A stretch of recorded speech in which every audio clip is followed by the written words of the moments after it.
All right, good afternoon and welcome to today's session of Imagine America Radio, our continuing Career College Exposition webinar series. My name is Lee Doubleday and I'm the Director of Operations here at the Imagine America Foundation. I'm excited about today's topic, Life After High School, Training for 2022 High School Graduates, sponsored by Bryant and Stratton College. Bryant and Stratton College has an online school as well as 19 ground campuses located throughout New York, Ohio, Virginia, and of course, Wisconsin. Bryant and Stratton College is also a brand new partner of the Imagine America Foundation Scholarship and Award programs. So if you would like more information on how to help your students apply for our scholarship to attend this institution that we're going to be talking about today, please visit our website, which is www.imagine-america.org, or you can email myself. The contact information will be provided to you at the end of this presentation, and I will also be sending you a link and a PDF flyer to our scholarship program as well. But since our beginning in 1999, Imagine America remains a leading sponsor of scholarship aid to enrolling high school students. However, our country faces a serious shortage in qualified workers. We hear from employers in virtually all sections of the country desperately looking for qualified employees, so we need to do more. Our partner in today's presentation again is Bryant and Stratton College, and joining us today to discuss in detail the looming worker shortage and how Bryant and Stratton College is helping meet this need is Crystal Morgan. Crystal is Bryant and Stratton College's premier high school presenter and has been working with high schools and college admissions for over 15 years. But before turning the program over to Crystal, let me outline today's agenda. We will begin this session right after this brief introduction, and I just wanted to mention that all participants can submit questions while this presentation is in session via the Q&A feature or the chat feature in this Zoom meeting, and we will get to those questions at the end of this presentation, which is approximately 2:25 p.m. We'll present any questions offered by the participants and provide written responses and follow-up emails if necessary. But we will have a hard close at 2:30 p.m. to be respectful of your time. So without taking any more time out of today's presentation, let me turn today's session over to Crystal. Crystal, the floor is yours. All right, thanks, Lee. Thanks for the introduction. Again, my name is Crystal Morgan. I'm with Bryant and Stratton College. I look forward to speaking with all of you today. Today, we're going to talk about challenges facing tomorrow's workforce. We'll talk about some of the opportunities to better prepare students for life after high school. And then I'll share some of what Bryant and Stratton College's path to college and career success looks like as we work with these high school students. The one thing we know is the workforce is ever evolving, from the recruitment process to the onboarding and training, but more importantly, overall retention based on employee morale. It's important now more than ever to consider how students' education will prepare them for a workforce that's ever evolving. When I talk about the workforce, I spend a lot of time really talking about the 2020 to now and beyond. You know, we talk about what the pre-pandemic workforce looks like versus post-pandemic workforce.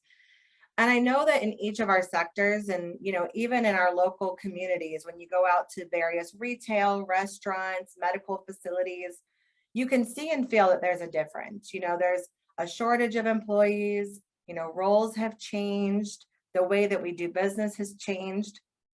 But there is a big disconnect, you know, perception versus reality. So in a perfect world, you know, students would graduate high school, they'd enter the workforce, and it would be business as usual. But now we've got generational gaps, we have new normals, and there's just a lot of things that are affecting the overall day-to-day in the workforce. So now imagine yourself as a high school junior or senior, and you are entering the workforce during this challenging time. You don't have the historicals to work off of. You don't have those soft skills to build from. And you maybe don't have some of those problem solving skills to navigate some of the challenges that we're facing. When we think about growing the workforce, we know that we can grow the workforce via skilled education, and it's going to better prepare our students for future career success. The old way of thinking was really, let's get into a college, get a solid education, or, you know, get your degree, and then start the job search process. Fast forward, it's really a new way of thinking, which is, what do I need to do to get into a good and satisfying career? Or what do I need to do to get a good paying job? Which jobs are going to be a good fit? Where can I get my hands-on experience? And where can I gain the skills that employers need and are looking for? As I talked about some of the ever-changing things that we're seeing post-pandemic, there's a ton of job vacancies. Everyone has help wanted signs, but the demand on existing staff is a challenge. In many organizations, you've got the staff they're understaffed, they're underpaid, they're lacking training, they're feeling underappreciated, overworked, overwhelmed, and quite honestly, in some cases, they're just over it. So now again, put yourself in the mindset of a 17-year-old, 18-year-old, 19-year-old entering the workforce, and you walk into those that would typically be your mentor or your lead or your trainer or your manager. And there's just this lackadaisical piece of, they're not as happy in their place of work anymore either. And so this isn't just happening in one sector, it's happening all over as organizations and businesses are working towards identifying what is going to be the new normal.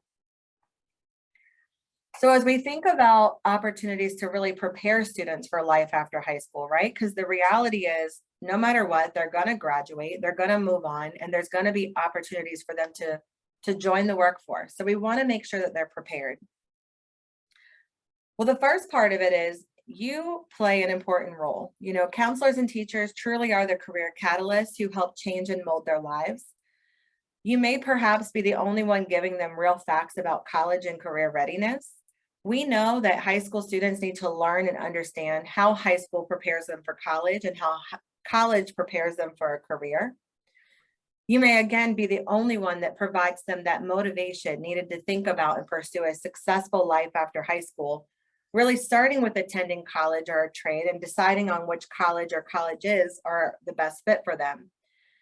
And then ultimately, you could often be the conduit between your student and the colleges that they identify as the best fit for the student, and of course, their interests and their career aspirations.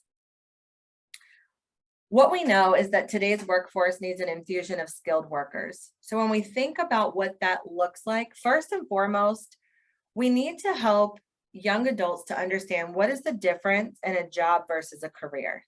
Helping them to see that there is more in the workforce than just that part-time job, entry-level job, but really finding something that they have a level of passionate around, something that they can get stability, benefits, opportunities for pay increases. What does that career look like for them? And I can tell you, in working with many high school students, there's a big disconnect. They don't really seem to understand the various types of jobs versus careers and how to get themselves from a job to a career. So when we think about what employers are looking for to get them into that career, you're looking for things like networking skills, professional integration. We know diversity and inclusion is a big piece of our workplace, teamwork, research and evaluation, adaptability, critical thinking and creative problem solving, communication, conflict resolution, leadership, and if they are going to work in a clinical setting, understanding the importance of patient care.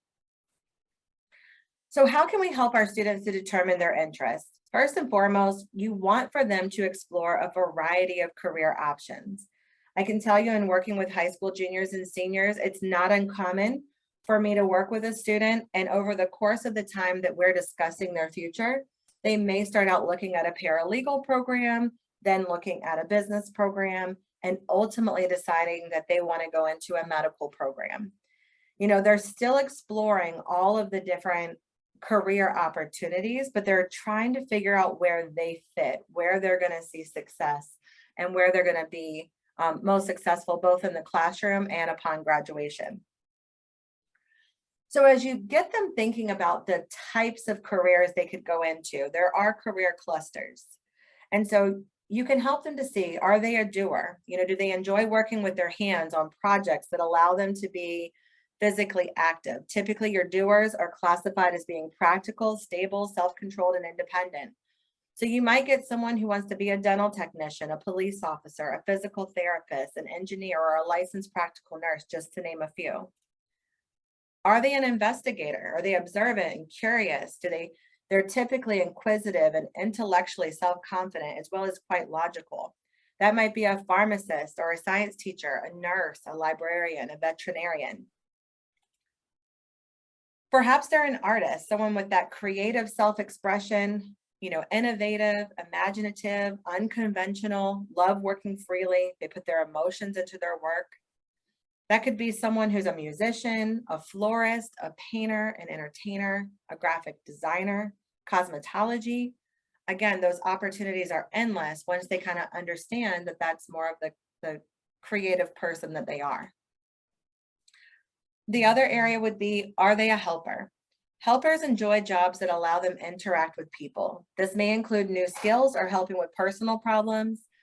Helpers can exhibit emotional attachment and tend to be very in touch with their feelings and empathetic to others.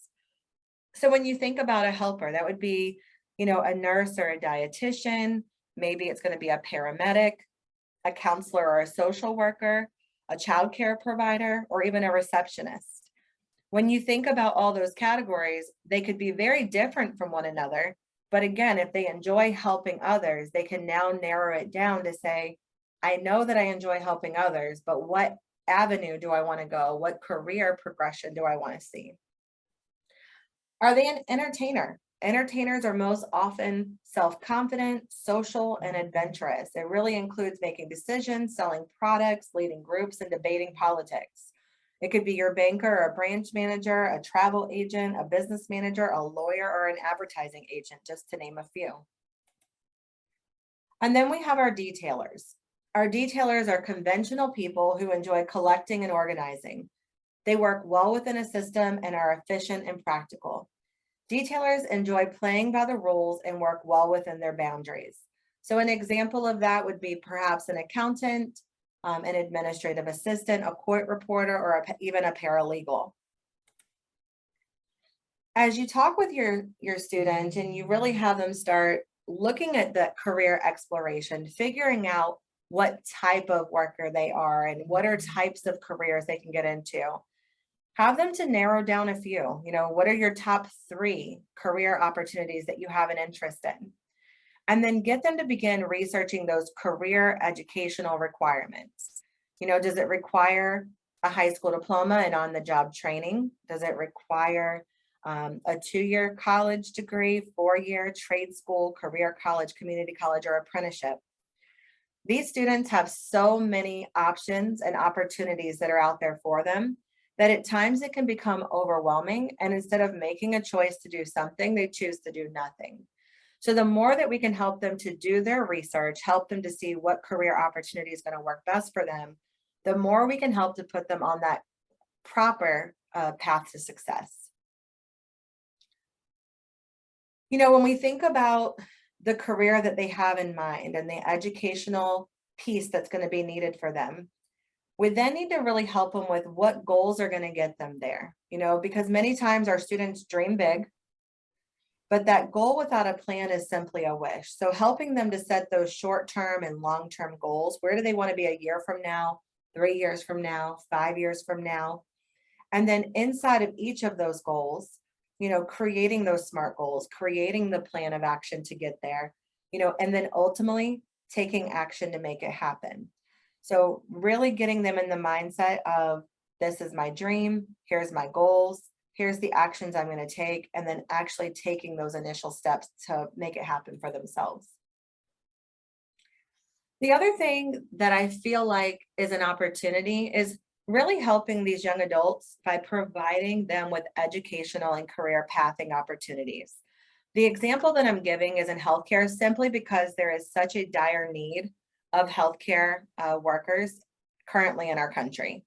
So the demand in healthcare provides various career opportunities. So really depending on a person's preferences, their goals, what type of setting they want to work in, what type of specialty or field they want to be in. This is going to provide them an opportunity in healthcare education for students to take a phased approach to their education, thus allowing them to experience the profession before deciding or investing in their next educational or career step. So for example, I may have someone who ultimately wants to be a nurse, and they know they want to work at a hospital that has a magnet status. And in order to do that, they have to have a bachelor's of science in nursing. Most students coming right out of high school, and in some cases, many adults, don't have the ability to just go directly into a Bachelor's of Science in Nursing program. There's a path that gets them there. Some might start with a registered nurse program and then do an RN to BSN bridge. Some may do LPN first, then the RN program, then the BSN program.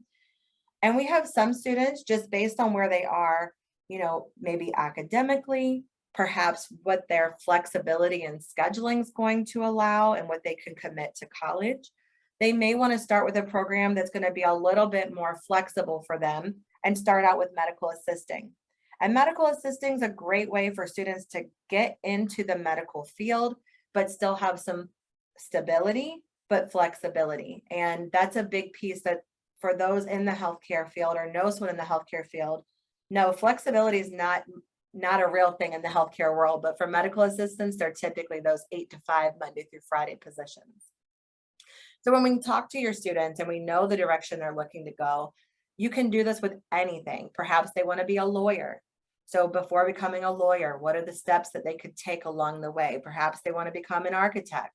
What are the steps they could take along the way? They want to be a sales manager. What are the steps they could take along the way? So that educational and career pathing opportunity is really beneficial, as I feel like so many students feel like it's go big or go home. And when they can't get into that larger program, again, many times they'll just choose to do nothing. They put pressure on themselves unnecessarily.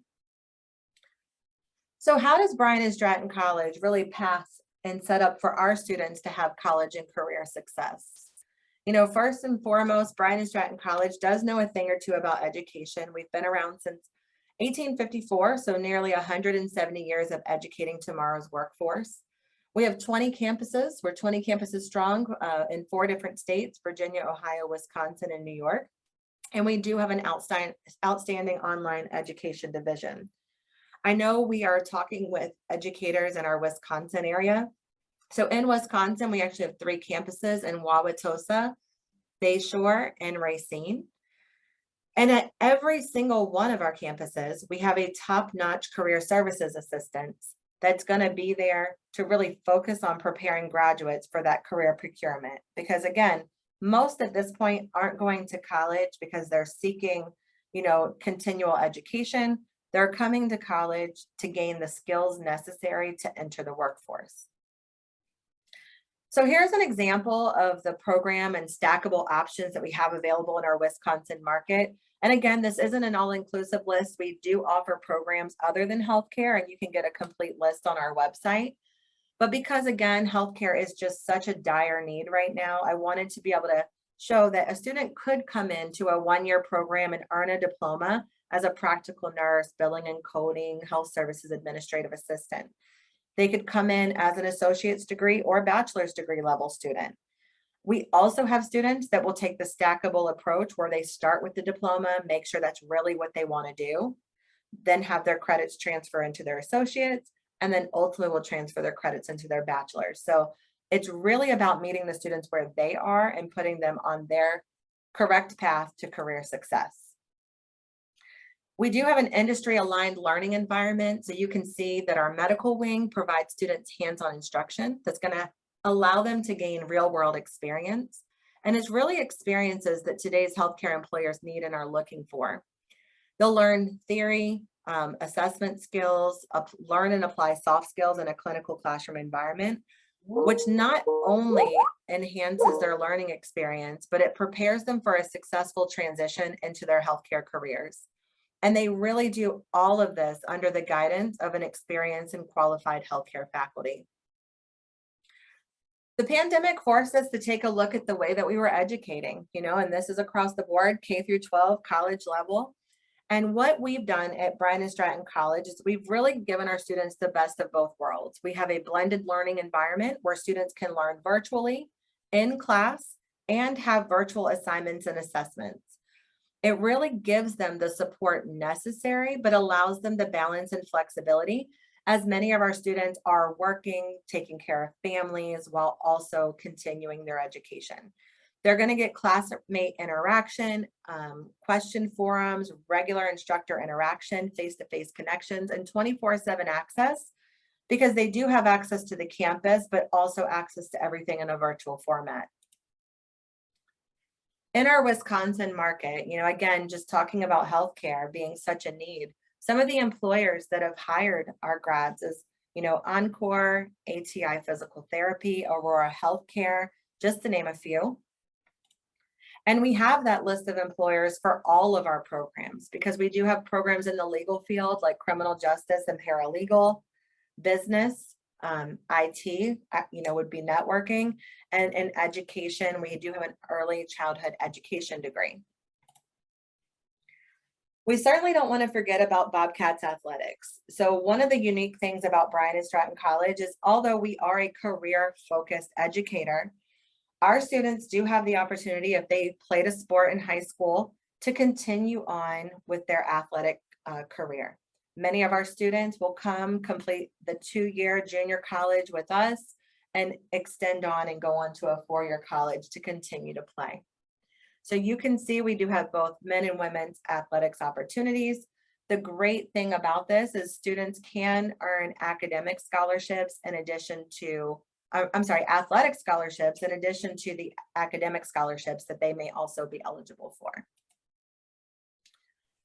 Some of the resources that are available to your students is, as the admissions team, we're here to really support with the admissions process, but also helping the students with college decision making, which program, what career might be the right option, is our college a good fit?